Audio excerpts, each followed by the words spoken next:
Bismillahirrahmanirrahim. Assalamualaikum warahmatullahi wabarakatuh. Bismillah, alhamdulillah, wassalatu wassalamu ala habibillah Sayyidina Muhammad ibn Abdillah wa ala alihi wa sahbihi wa mawala. Allahumma rabbi syrah lana sudurana wa yassir lana umurana wahlul uqdatan min alsinatina yafqahu aqwalana. Allahumma fakkihna fid din wa 'allimna at-ta'wil. Allahumma alhimna marashid umurina wa a'idna min shururi anfusina birahmatika ya rabbal alamin. Walhamdulillahi rabbil alamin. Ahlan kepada sahabat-sahabat semua, selamat pagi. Kita bertemu dalam pembacaan kitab Marhaban Ya Ramadan dan kita telah tiba pada siri yang keempat daripada pembacaan kitab ini. Syukur, alhamdulillah banyak yang kita telah pelajari, namun masih banyak lagi yang berbaki. Moga-moga Ramadan ini kita dapat lalui dengan sedikit sebanyak ilmu yang boleh membantu kita meraih amalan yang diredai oleh Allah Subhanahu wa taala. Ahlan Kak Galid Spray, kemudian Hamimah Musan, Jamaliyah Manab, Samsarina Saifuddin, Hasbah Fauzi, Fauzia Ahmad, Zainun Hadi, Rujila Muhammad Yusuf, Nurazia Mukhtar, Anna Sukaimi dan juga sahabat-sahabat yang lain. Waalaikumsalam warahmatullahi wabarakatuh kepada semua yang memberi salam. Moga-moga pertemuan ini adalah pertemuan yang adanya manfaat dan kebaikan. Apa kata kita mulakan pertemuan kita dengan sama-sama kita perbetulkan dahulu niat. Moga-moga pertemuan ini adalah kerana Allah Subhanahu wa ta'ala. Nawaitu ta'alluma wa ta'lim wa tadhakkura wa tadhkir wa naf'a wal intifa' wal ifadata wal istifada wal hatha ala tamassuki bi kitabillah wa sunnati rasulillah sallallahu alaihi wasallam wa du'ai ila al huda wa dalalati ala al khair ibtigha'a wajhillah wa mardatih wa qurbih wa thawabih. Amin amin ya rabbal alamin. Amin amin ya rabbal alamin. Mohon jasa baik sahabat-sahabat untuk bantu share, bantu untuk kongsi, bantu untuk sebar luas dan juga bantu untuk tag rakan-rakan yang lain. Moga-moga lebih ramai yang beroleh manfaat insya-Allah. Hari ini kita nak sambung siri yang keempat kita pada muka surat yang ke-48. Lalu pada muka surat yang ke-48 kita nampak penulis buku membawakan tajuk tentang ta'liqun niyah, ataupun dalam terjemahan dipanggil sebagai menggantungkan niat. Apakah maksud menggantungkan niat? Adakah niat itu sesuatu benda fizikal yang boleh digantung kepada sesuatu? Apakah maksud ta'liqun niyah? Maka kata penulis buku pada muka surat yang ke-48, ahlan kepada sahabat-sahabat yang baru join, jika seseorang niat pada malam yang ke-30 bulan Sya'ban, iaitu hari ke-29, dan malam itu adalah malam kita panggil hari Syak, yang mana esoknya ada kemungkinan adalah 30 Sya'ban dan ada kemungkinan 1 Ramadan. Maka pada malam yang seperti itu, dia baru habis 29 Sya'ban, sekarang ini nak masuk kepada sama ada 30 Sya'ban ataupun 1 Ramadan. Kata penulis buku, jika seseorang berniat pada malam yang ke-30 daripada bulan Sya'ban, yang dia akan berpuasa sunnah jika besok masih tetap bulan Sya'ban. Dia kata, kalaulah esok 30 Sya'ban, aku tetap nak puasa sunat. Dan akan berpuasa Ramadan jika terbukti bahawa besok adalah bulan Ramadan. Lalu esok dia memang nak puasa. Lalu untuk puasa kena ada niat. Lalu dia gantungkan niat dia pada ikut keadaan. Kalaulah esok 30 Sya'ban, puasa sunat. Kalaulah esok 1 Ramadan, puasa Ramadan. Adakah boleh ta'liqun niyah, penggantungan niat seperti ini? Kata penulis buku, maka perincian hukumnya adalah seperti berikut. Yang pertama, jika keesokan harinya terbukti masih tetap Sya'ban, 30 Sya'ban, maka tidak ada masalah, sah niat puasa sunat tersebut. Lalu dia dah letakkan, kalau Sya'ban dia nak puasa sunat, kalaulah esok Ramadan, 1 Ramadan dia nak puasa Ramadan. Akan tetapi kata para ulama mazhab Syafi'i, jika keesokan harinya terbukti bulan Ramadan, 1 Ramadan, maka puasa sunnahnya dan puasa Ramadannya adalah tidak sah. Tidak sah dia punya puasa Ramadan. Dan dia nak puasa sunat pun tak boleh sebab itu adalah Ramadan. Maka apakah yang sebabnya? Kerana tidak terdapat rasa yakin dalam hatinya tak kala dia berniat puasa. Maka pada waktu itu tidak sah puasanya, dan puasa Ramadan mesti daripada malam niatnya tabyid. Maka pada waktu itu bila satu Ramadan tidak sah niat puasa yang seperti itu. Apa yang patut kita buat bila melihat orang sedang makan dan minum pada bulan Ramadan? Adakah nak biar dia makan kerana mungkin dia lupa, ataupun nak tegur dia kerana dia orang yang memang tidak menjaga adab berpuasa? Apa yang kita nak buat bila nampak orang makan pada bulan Ramadan? Kata penulis buku, masalah yang seterusnya, melihat seseorang yang makan dan minum di bulan Ramadan. Kata penulis buku, jika seseorang melihat orang lain pada siang hari di bulan Ramadan sedang makan dan minum, ada perincian hukum dia. Apakah dia? Yang pertama, wajib untuk dia tegur. Kenapa? Jika dia tengok orang ini memang daripada kalangan orang yang tidak ambil berat tentang hukum agama, maka kena tegur. Sama ada dia terima ataupun tidak perkara lain. Tugas kita bila nampak seseorang itu dia tidak ambil berat tentang hukum ahkam agama dan pada waktu itu dia sedang makan di bulan Ramadan, maka tegur dia. Wajib tegur. Wajib untuk tegur. Yang kedua adalah sunnah untuk ditegur. Siapa? Jika keadaan orang tersebut selalu dalam takwa. Orang ni sebenarnya dia memang jaga bab-bab puasa ni, maka sunat untuk tegur. Kenapa ada beza hukum? Sebab untuk orang yang kebiasaannya pada waktu itu dia jaga dalam urusan takwa, mungkin waktu tu dia terlupa. Lalu kalaulah dia terlupa, maka biarkanlah dia makan dahulu kerana dia terlupa, dan itu tidak membatalkan puasa. Kemudian baru ingatkan. Tetapi kalaulah seseorang itu memang sikapnya begitu, dia ambil lewa, ambil ringan tentang hukum agama, wajib untuk tegur kerana pada waktu itu kemungkinan besar adalah dia sedang mempermainkan ataupun dia sedang merendah-rendahkan hukum agama. Tapi apa jua keadaan, bagus untuk tegur. Sama ada dia seorang yang bertakwa dan ataupun seorang yang pada waktu itu mengambil ringan tentang hukum-hukum agama. Masalah yang seterusnya, apakah keadaan orang tu dia dah mukallaf, dia baligh dan juga dia berakal, dia bukanlah gila dan sebagainya, dan dia tak puasa? Apakah yang patut buat? Kata penulis buku, tidak berpuasa Ramadan bagi seseorang yang mukallaf. Siapakah mukallaf? Mukallaf orang yang mana dipertanggungjawabkan. Dia bila tak melakukan sesuatu, dia berdosa. Bila melakukan sesuatu, beroleh pahala. Dipanggil mukallaf. Antara syarat-syarat mukallaf adalah berakal, tidak gila, dan juga baligh, tidak lagi bayi ataupun kanak-kanak. Kata penulis buku, hukum berpuasa Ramadan bagi seseorang yang bermukallaf adalah wajib. Dia wajib puasa sebab dia dah dipertanggungjawabkan pada setiap perintah ibadah. Maka dia wajib untuk berpuasa. Dan jika dirinya tidak berpuasa, boleh ke orang mukallaf tak puasa? Boleh jika dia ada keuzuran. Tetapi kalaulah dia tak berpuasa tanpa sebarang keuzuran yang dibenarkan oleh syariat, antara keuzuran adalah bermusafir, musafir yang tertentu jaraknya, dan yang kedua antara pada waktu itu keuzuran adalah sakit dan sebagainya. Tetapi dia ini tidak ada keuzuran dan dia tak puasa dalam keadaan dia baligh, dia berakal ataupun dia mukallaf, maka pada waktu itu kata penulis buku, maka wajib untuk dia qada. Wajib untuk dia qada. Berapa hari dia kena qada? Kerana dia pada waktu itu dengan sengaja meninggalkan puasa pada bulan Ramadan dalam keadaan dia tahu, dalam keadaan dia baligh, dalam keadaan dia berakal, dia cukup syarat, tanpa keuzuran dia tak berpuasa. Maka ada sebahagian ulama meletakkan qada itu banyak, nak pada waktu itu memberi pengajaran kepada dia supaya tidak mengambil ringan tentang puasa.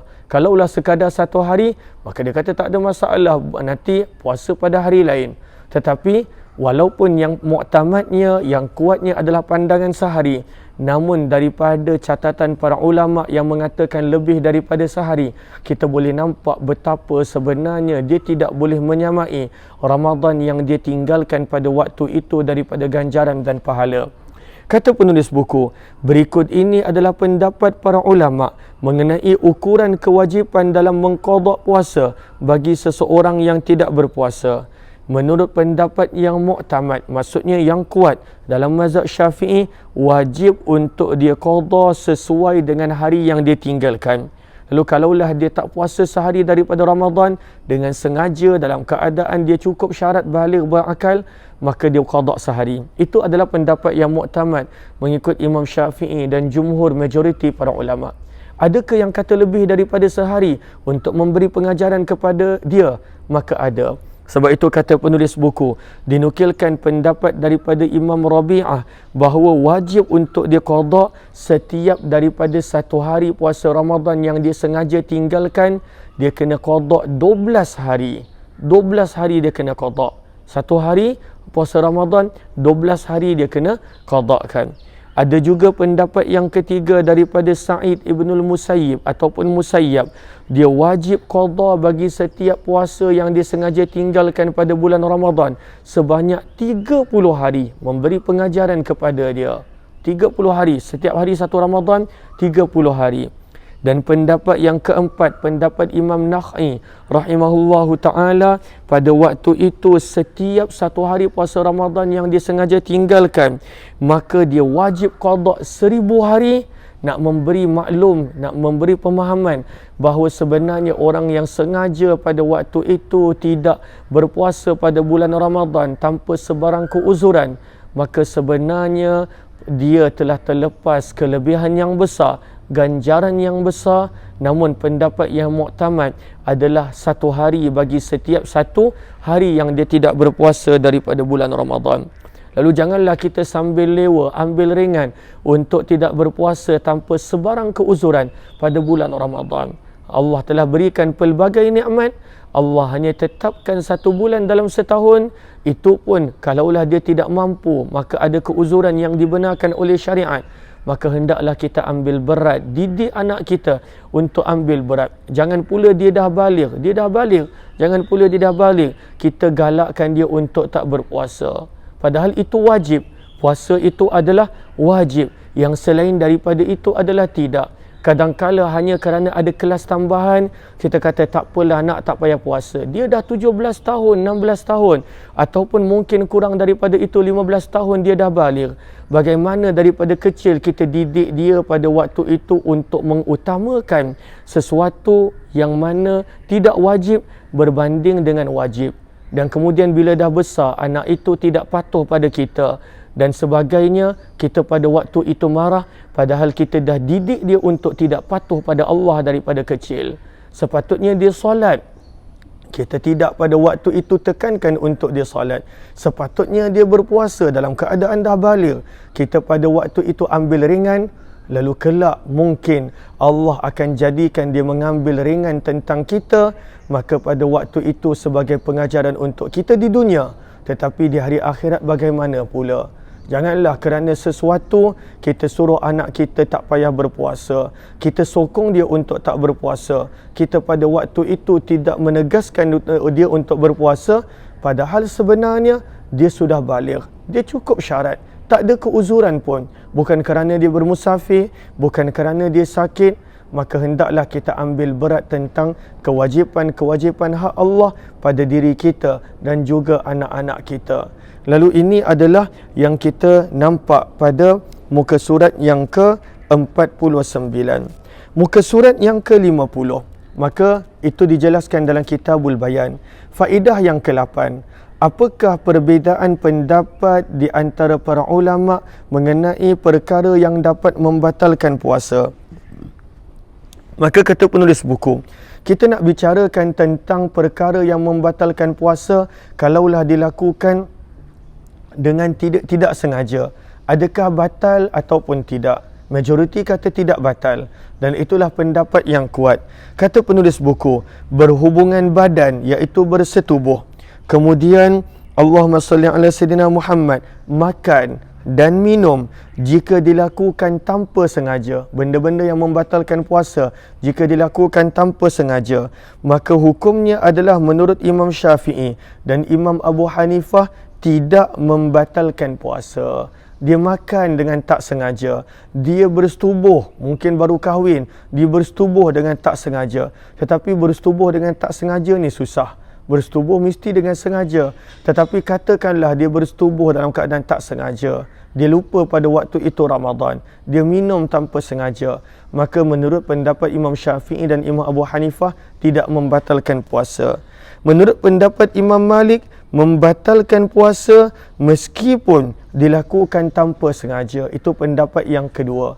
Dan pendapat Imam Ahmad bin Hanbal rahimahullah, berhubungan badan batal puasa walaupun dengan tak sengaja. Berbeza dengan makan dan minum, maka jika dilakukan dengan tidak sengaja, tidak membatalkan puasa. Imam Ahmad bin Hanbal bezakan di antara bersetubuh dan juga makan dan minum. Bersetubuh, kalaulah dia kata tak sengaja sekalipun, maka dengan tak sengaja sekalipun, maka batal puasa. Tetapi makan dan minum pada waktu itu jika tidak sengaja, maka tidak membatalkan puasa. Maka ini perbezaan-perbezaan pendapat para ulama fiqh. Kita mula masuk pada muka surat yang ke-52, syarat-syarat puasa. Lalu dalam syarat-syarat ada dua. Ada yang dikenali sebagai syarat sah. Lalu untuk puasa itu sah, apa syarat dia? Boleh tak orang gila puasa? Adakah sah? Maka itu tengok syarat dia. Tak sah, sebab syarat untuk sah puasa mestilah berakal. Ada pula pada waktu itu syarat-syarat wajib. Lalu siapakah yang wajib puasa? Ada syarat-syarat dia. Lalu dalam syarat ini ada dua yang kita akan belajar. Syarat sah dan juga syarat wajib. Jom kita lihat sedikit tentang syarat sah puasa.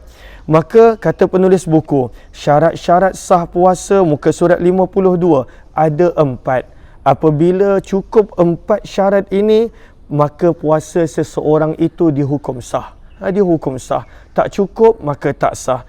Yang pertama, mestilah Islam. Yang kedua, mestilah berakal. Yang ketiga, mestilah suci daripada haid dan nifas. Yang keempat, pada waktu itu dia berpuasa pada waktu yang dibolehkan. Lalu 4 ini. Lalu kita cuba tengok. Ada 4 ni puasa dia sah. Contohnya kita nampak Allahumma salli ala Sayyidina Muhammad. Contohnya gila. Ada tak orang yang gila berpuasa pada waktu itu sah? Jawapannya tidak, sebab tak cukup syarat yang kedua, berakal. Sebagai contoh, ada tak orang yang mana pada waktu itu dia bersetubuh dengan isteri dia pada malam Ramadan. Kemudian pada waktu fajar, waktu subuh dia masih lagi belum mandi. Dia berada dalam keadaan hadas ketika mana waktu subuh. Adakah puasa dia sah? Kita tengok. Ada tak hadas besar dalam 4 syarat sah ini? Tak ada. Yang ada hanya haid dan nifas. Hadas besar tak ada. Maka pada waktu itu seseorang yang ketika mana berada dalam hadas besar, ketika mana waktu fajar, waktu subuh dia belum lagi sempat mandi ataupun dia tak mandi, maka pada waktu itu tidak batal puasa dia. Maka ini adalah 4 syarat yang mana sah, menjadikan puasa itu sah. Kalaulah tak cukup, maka pada waktu itu puasanya tak sah. Dia puasa dalam keadaan haid, tak sah puasanya. Dia puasa dalam keadaan murtad, tak sah puasanya. Dia puasa pada hari yang tak dibolehkan, contohnya raya, maka tidak sah puasanya. Maka ini adalah yang keempat. Sebab itu kata penulis buku Islam, ketika seseorang menjalankan puasa, maka dia wajib dalam keadaan Islam. Dan apabila dia murtad, maka wal'iyadzubillah, moga Allah pelihara dan jaga, meskipun dalam 1 saat, dia murtad dalam keadaan 1 saat, kemudian dia masuk balik Islam, maka puasa dia batal dan wajib untuk dia qada bila dia kembali pada Islam. Walaupun dia murtad sesaat, kerana dah tak cukup syarat, maka batal puasanya. Walaupun dia murtad sesaat, dia balik kepada Islam balik, batal pada waktu itu puasa dia, dan dia wajib qada bila dia kembali kepada Islam. Lalu daripada sini apa yang kita faham? Kata penulis buku, puasa tidak sah bagi orang kafir. Tak sah. Walaupun dia berpuasa, maka itu adalah bagi dia adalah menjadi kesihatan ataupun percubaan. Tapi adakah dia dapat pahala untuk puasanya? Dia tidak mendapat. Dia tidak dapat. Dan jika dia masuk ke dalam agama Islam, maka tidak wajib bagi dia untuk qada puasa yang telah ditinggalkan waktu kufur. Beza dengan orang murtad dan orang yang tak pernah masuk Islam. Orang murtad kena qada balik. Orang yang mana pada waktu itu dia memang tak pernah masuk Islam, dia tak perlu qada, tahun-tahun yang dia berada dalam keadaan tidak Islam. Sebab itu sangat berat pada waktu itu pada orang yang murtad. Dia kena qada balik. Walaupun diampunkan dosanya, tetapi dia kena qada balik pada sepanjang tempoh yang dia telah murtad. Moga Allah pelihara kita, ahli keluarga kita, zuriat keturunan kita, seluruh umat Nabi SAW, khususnya penduduk di negara kita, daripada pada waktu itu murtad, kerana ianya bukanlah perkara yang kecil. Seterusnya yang kedua, berakal. Seseorang yang menjalankan puasa harus dalam keadaan berakal. Dia mestilah berakal.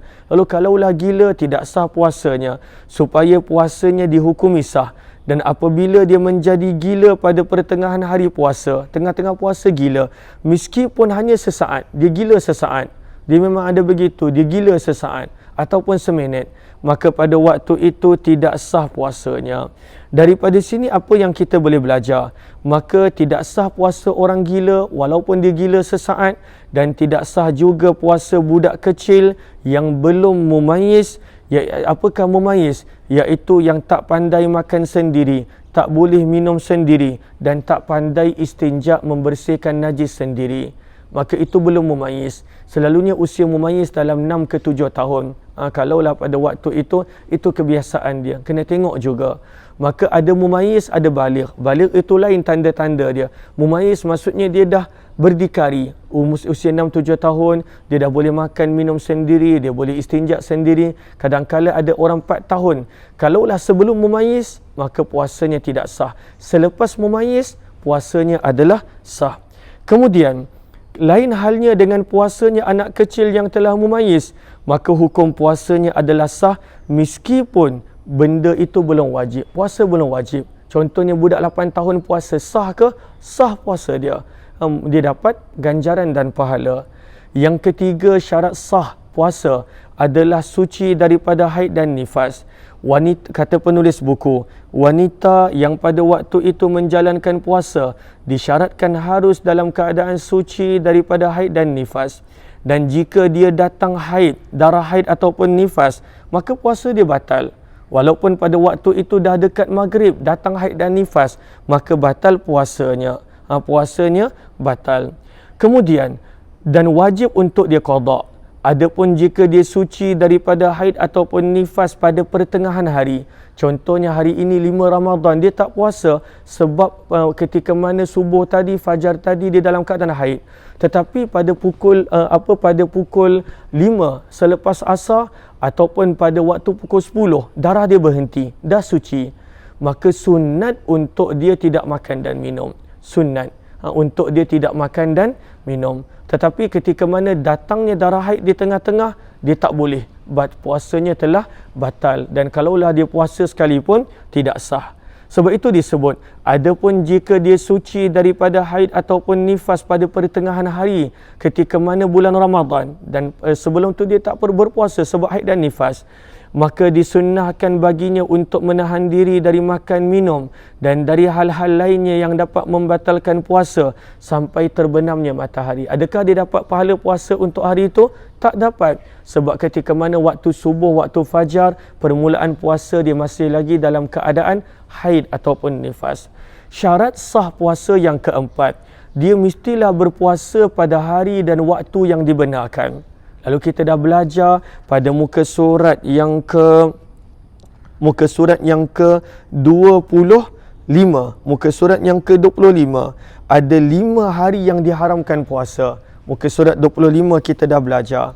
Maka seseorang yang sedang menjalankan puasa, dia harus mengetahui bahawa hari tersebut bukan termasuk hari-hari yang dilarang untuk berpuasa. Kita dah belajar dah. Apakah hari-hari yang dilarang? Raya haji, raya puasa, dan 3 hari daripada hari-hari tasyrik. Maka jangan dia berpuasa.